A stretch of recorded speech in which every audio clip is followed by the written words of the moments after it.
Então vamos lá. O que é o S3? O S3 ele provê a desenvolvedores e times de tecnologia armazenamento de objetos seguro, durável e altamente escalável. O S3 ele é muito fácil de usar, tá? Ele tem uma interface web, mas também pode ser usado via CLI. Tem até alguns clientes, ou seja, alguns programinhas, seja para Mac, para Linux ou para Windows, que você pode conectar com Access Key ou com Role e gerenciar isso como se fosse realmente o Explorer do Windows, tá? Então vamos lá. O S3 é um armazenamento seguro para armazenar arquivos. Ele é baseado no armazenamento de objetos, tá? E o dado, quando você manda para um bucket, ou seja, que é onde é armazenado, ele é distribuído em vários devices e vários lugares. Lembra das zonas de disponibilidade, tá? Que são as AZs, as Availability Zones. Então, o S3, como ele é baseado em objetos, isso permite a gente fazer o upload de qualquer tipo de arquivo. Uma curiosidade, os arquivos eles podem variar em tamanho. Cada arquivo, ou seja, cada arquivo ele pode ter de 0 bytes, ou seja, 0 bytes mesmo, tá? Você acha que não existe? Dá uma procura na sua máquina que tem arquivo sim de 0 bytes. E um arquivo, ele pode chegar até 5 terabytes. Gente, é muita coisa, tá? Para um único arquivo. Então, não confundam esse conceito. Não existe um tamanho de bucket, ou seja, onde é a pastinha que é armazenada. O armazenamento de um bucket, o bucket ele tem tamanho ilimitado, ou seja, ele não tem restrição. O que tem restrição é o tamanho de um arquivo, que ele pode chegar até 5 teras. Tem 5 teras e já não vai conseguir fazer upload, você vai ter que quebrar esse arquivo. Uma coisa interessante, o S3 ele é um namespace universal em toda a AWS. O que isso quer dizer? Quer dizer que se eu criei um bucket Guilherme Teles, você não pode criar um bucket Guilherme Teles, que é um nome universal. Tudo bem? Então, a gente tem que prestar atenção nisso. Se você não conseguir criar um bucket, é porque alguém no planeta já possui esse nome de bucket. Tudo bem? Quando a gente faz um upload de um arquivo para um bucket, tá? Você recebe um código de retorno, ou seja, um código chamado HTTP Status Code. Se você digitar no seu Google, vai aparecer com certeza algum link da Wikipédia. Digita aí, HTTP Status Code. Tem vários tipos de status, de erro, de timeout, etc. O que interessa quando você faz um upload de arquivo, foi sucesso, é o HTTP 200. Tudo bem? As características, né, do objeto. Ele tem um key, que é a chave, ou seja, o nome do seu arquivo, por exemplo, música.mp3. Essa é a chave do seu arquivo. O valor, na verdade, são os dados, ou seja, a sequência de bytes, os zeros e uns que compõem, né, aquela música ou aquele arquivo. O ID a gente vai falar mais para frente ainda, nessa mesma aula que a gente está ouvindo agora, sobre versionamento, tá? É muito útil a gente saber disso mais lá na frente. Metadados, tá? Os metadados, eles são basicamente dados de dados. O detalhamento, também a gente tem Access Control List, ou seja, lista de controle de acesso, que é sobre quem acessa o que ou quem faz o que, e torrent, tá? Torrent é realmente igual aqueles downloads que tem por aí na internet, tá? A gente pode configurar isso no nosso bucket. Uma coisa muito interessante que a gente tem que saber obrigatoriamente, tá, é consistência de dados. O que é a consistência de dados? Como é que funciona isso no Bucket S3? A consistência de ler depois de escrever para puts de novos objetos, é a primeira consistência que existe, e a consistência eventual, que é para sobrescrever puts e deletes, que pode levar um tempo para propagar. Tudo bem? Então quer dizer o quê? Quer dizer o seguinte: a feita que você faz um put, ou seja, você manda um novo arquivo para um bucket, você vai conseguir ler ele imediatamente. Tudo bem? Ou seja, você lê imediatamente logo depois de você fazer um upload de um arquivo novo. Quando você vai sobrescrever, ou seja, você vai fazer um upload de um arquivo com o mesmo nome, sobrescrever ele, ou fazer um delete, para você ler, você pode cair numa versão anterior. Então leva um tempo para propagar. Por quê? A gente vai falar mais para frente sobre classes de armazenamento, mas fiquem com esse conceito que vocês vão entender isso mais para frente. Então, o detalhamento, tá? Se você escrever um novo arquivo e ler ele imediatamente, você vai conseguir ver ele imediatamente. Se você faz um update de um arquivo existente ou deleta um arquivo e tenta ler ele imediatamente, você pode acabar vendo uma versão antiga dele ou não, tá? Vai depender aí de tráfego, etc. Mas basicamente as mudanças podem levar um tempo para se propagarem. As garantias do S3. A Amazon, por padrão, ela construiu, ela arquitetou o S3, o serviço, para ter uma disponibilidade de 99,99% na plataforma. A Amazon garante por contrato isso para qualquer um, para mim, para você, para grandes empresas, 99,9% de disponibilidade. Ah, Guilherme, pode gerar indisponibilidade? Pode, gente, não tem serviço perfeito. Tudo bem? A Amazon garante 99,999999 são 11 noves, né, de durabilidade para cada arquivo armazenado no S3. Se não me engano, tem até uma continha na Wikipédia, tá? Depois vocês até me cobrem isso no fórum. Acho que é a cada 10 mil anos que você pode perder um arquivo. É mais ou menos essa proporção, tá, gente? E vamos lá. O S3 tem as seguintes funcionalidades, tá? O armazenamento, ele é em camadas, ou seja, tiered, a gente vai falar sobre isso um pouquinho mais para frente. Ele tem um gerenciamento de ciclo de vida, ou seja, você pode transicionar entre diferentes classes de armazenamento a fim de guardar arquivos com menos acesso. E a gente faz também a replicação através do versionamento, ou seja, você pode ter várias versões de um arquivo só, isso é muito útil para quando você acidentalmente deletar, etc.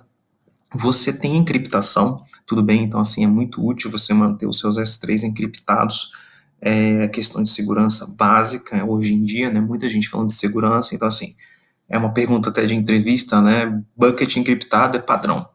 Exclusão por MFA, se você tem aí algum bucket com arquivos um pouco mais sensíveis, relatórios financeiros, ou até fotos suas pessoais, assim, se você guarda na sua conta, bota a exclusão por MFA, porque assim, se alguém for lá deletar, se esquecer o computador aberto, etc., ele vai pedir aquele tokenzinho, então é muito útil para você ter essa informação guardada, ou seja, você garante um pouco mais de segurança naquele arquivo. Garante a segurança também com Access Control List e Bucket Policies, tá? Então, são listas de controle de acesso e políticas de bucket. Na nossa aula de Lab, que vai ser a próxima, a gente vai estar falando um pouco disso. Mas, basicamente, as Bucket Policies, elas são políticas de só um bucket. As Access Control List, elas podem ser mais globais, ou seja, você pode colocar ela para um grupo de usuários e tudo mais. Agora, as classes de armazenamento. Isso aqui é muito legal que a gente fala isso nas políticas de lifecycle.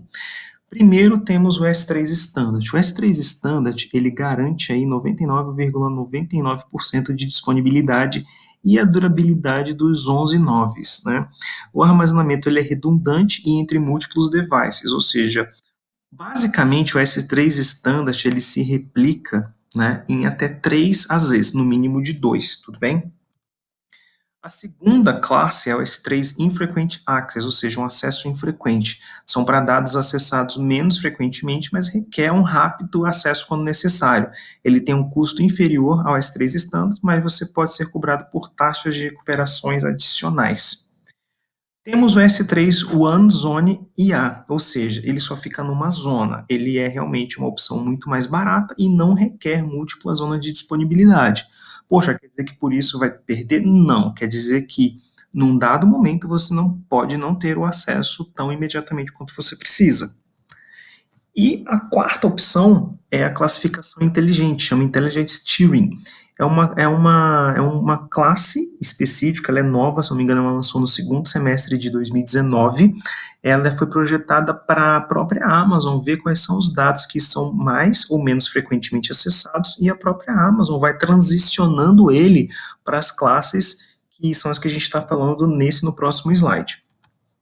E agora a gente tem duas classes muito interessantes, o Glacier e o Glacier Deep Archive. O Glacier realmente é uma classe de armazenamento segura, altamente durável, de baixíssimo custo para arquivamento de dados.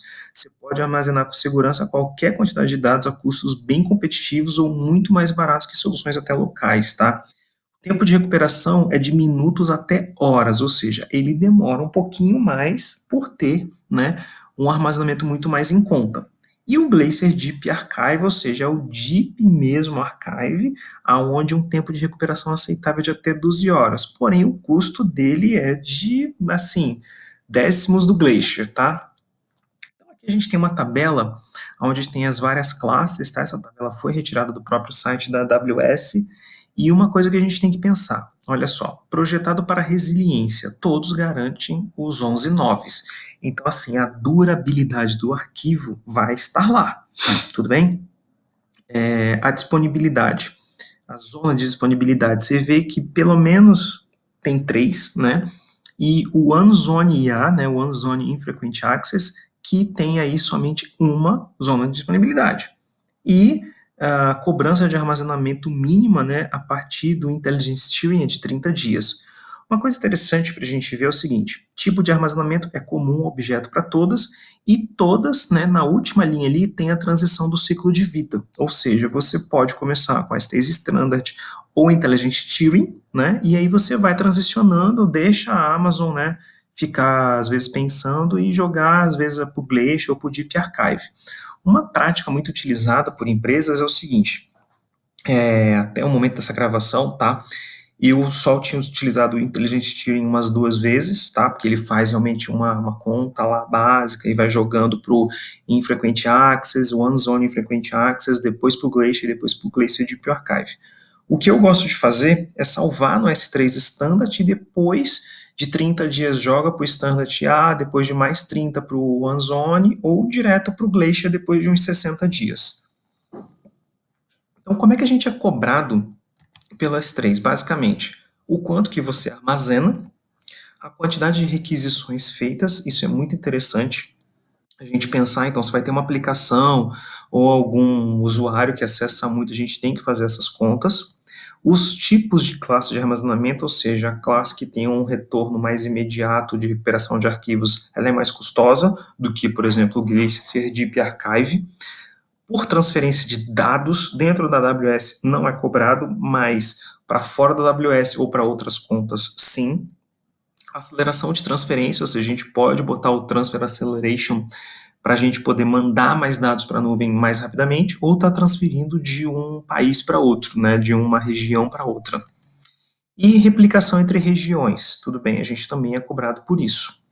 Uma coisa interessante aqui da replicação do S3, né, a gente tem aí o Bucket 2, está aí nos Estados Unidos, né, mais ou menos ali Canadá, Alasca, e quer jogar ali para a Ásia, né, ali vai Rússia e etc., China, para o Bucket 1, então isso vai ser cobrado, mas também a gente pode configurar deste modo uma replicação, essa replicação, para a gente habilitar, a gente tem que habilitar o versionamento, porque nunca o versionamento 0, ou seja, aquele que está em uso, ele é replicado, é a partir do 1. Então, aceleração de transferência. O Amazon S3 Transfer Acceleration, ele permite transferências de arquivos de modo rápido, fácil e seguro a longa distância entre seus usuários finais e um bucket S3. Ele aproveita os pontos de presença, são os edge location, que a gente falou lá no início, né, com as zonas de disponibilidade, que são distribuídos globalmente do Amazon CloudFront. À medida que os dados chegam ao local de borda, eles são roteados para o Amazon S3 por meio de um caminho de rede otimizado. Então, vamos ver isso com uma imagem. Vamos lá, gente. Se a gente armazenou aqui, ó, no S3 Store Location, ele automaticamente, quando habilitado, ele vai replicar para os Edge Location, tudo bem? Os arquivos. E os usuários vão acessar os POPs, né, as zonas de borda que estão mais próximas, tudo bem? E aí, de tempos em tempos, a Edge Location vai replicar com o S3 Store Location. Então, é basicamente esse o conceito. Por isso que isso tem um custo. As dicas agora do final desse capítulo. Lembra que o S3 é um armazenamento de objetos, ou seja, permite que façamos upload de qualquer tipo de arquivo. Os arquivos podem ter entre 0 e 5 teras. O armazenamento ele é ilimitado. Os arquivos são armazenados em buckets, ou seja, S3 buckets. O S3 tem um namespace universal, ou seja, o nome tem que ser único em toda a rede da AWS. Se eu criar um bucket com nome, você não consegue criar um bucket com o mesmo nome. Ele não tem suporte para armazenamento de arquivos de sistema operacional, ou seja, não dá boot no Windows, não dá para dar boot no Linux pelo S3. Os uploads com sucesso geram código HTTP200 e você pode habilitar o MFA Delete como uma margem de segurança a mais. Mais dicas, mais revisão. Os objetos eles consistem basicamente nas seguintes características: chave, valor, ID da versão, metadados. Então, não se esqueçam disso. A consistência, ler depois escrever para puts novos objetos, e a consistência virtual para sobrescrever puts e deletes, ou seja, A eventual, ela demora um pouquinho mais. Então, as classes de armazenamento. Primeiro, o S3 Standard, ele é o padrão da AWS, ou seja, quando você cria um bucket, ele já te dá de cara essa opção de você usar o Standard, porque a Amazon pensa que você vai estar utilizando esse bucket com arquivos em tempo real e está acessando eles constantemente, então fica sendo, entre aspas, o custo mais otimizado. E ele se replica a partir de 3 ou mais zonas de disponibilidade. O S3 Infrequent Access são para dados acessados menos frequentemente, mas requer um rápido acesso quando necessário. Ele tem um custo inferior aos 3 standard, mas você pode ser cobrado por taxas de recuperações adicionais. Temos o S3 One Zone IA, ou seja, ele só fica numa zona de disponibilidade, então ele é muito mais econômico.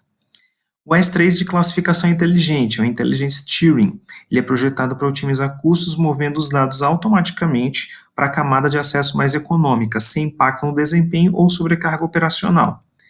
E temos as duas opções de arquivamento, que é o S3 Glacier e o S3 Deep Archive. Basicamente, o Glacier tem um tempo de recuperação de minutos a horas e o Deep Archive pode levar até 12 horas a recuperação, porém é o mais barato.